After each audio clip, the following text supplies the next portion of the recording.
The parallel I think of right now is fortunate to be pretty good friends with Jocko and Leif Babin and what they did with military strategies they learned as SEALs, and then forming Echelon Front and using that technique to go business leaders, this and that.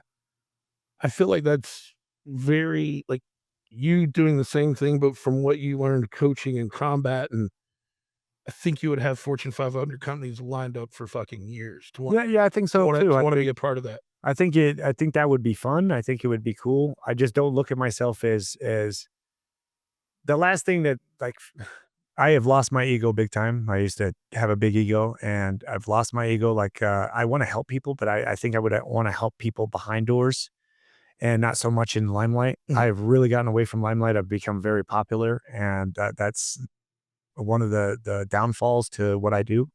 I really don't like being popular. I don't like. I'm very grateful for every fan I have. I'm very grateful when people come up to me and ask to take a picture and stuff like that. I'm super grateful, but it makes me uncomfortable for the sense that they know everything about me and I don't know nothing about them. Just Sure. makes me uncomfortable. It's Mhm. it's kind of weird to kind of explain that. And then also for me to go out there and spit credibility and try to gain from it because I've never been like a super material or like money hungry. Everybody I talk to in business from mentors and things like that, I'm like, my most important position in here needs to be a CFO because I'm not driving this thing to make money, guys. And it's Mhm. going to be $100 million company because I'm going to hit a goal. But I am not doing this to make money. Like I don't like. I think money distracts you. I think it really takes hunger from what you need to do on a daily process. I think it also it's a saying we used to have in the gym. There's no rankings at the gym. I don't care if it's your first day in the gym or you're a world champion. There's a level to power that becomes with money. And if I see a guy who's a high level fighter and they come in the gym and they're like, who's this guy over here? And I'm like, dude, you were there one day. It's that understanding that. And I love people who do motivational. I listen to motivational stuff. Mhm. I think it's so helpful. I just don't think it's a fit for me just because where I'm at, like I enjoy being in the hole. I would love to help people through a book. I think would be cool because I wouldn't be like a face to face, like, oh my God, they're getting something out of it.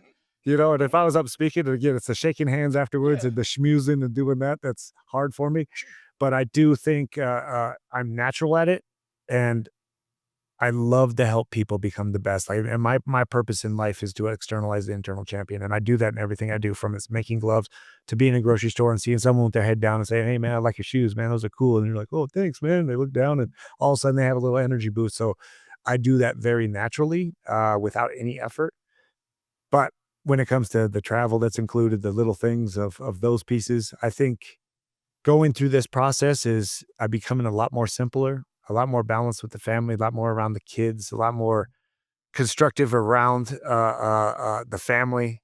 And man, that's where I get the most joy. I drove to Estes Park yesterday. We just walked the river. Like there's nothing better than sitting next to my daughter as she's walking to my wife and her mom and just driving through the mountains. Like there's just something special Mhm. about simplicity. Sure is. Guys, thanks so much for watching the clips. If you would like, please subscribe. Also, if you'd like more clips like this, click here. Or if you'd like to enjoy this whole episode, click here.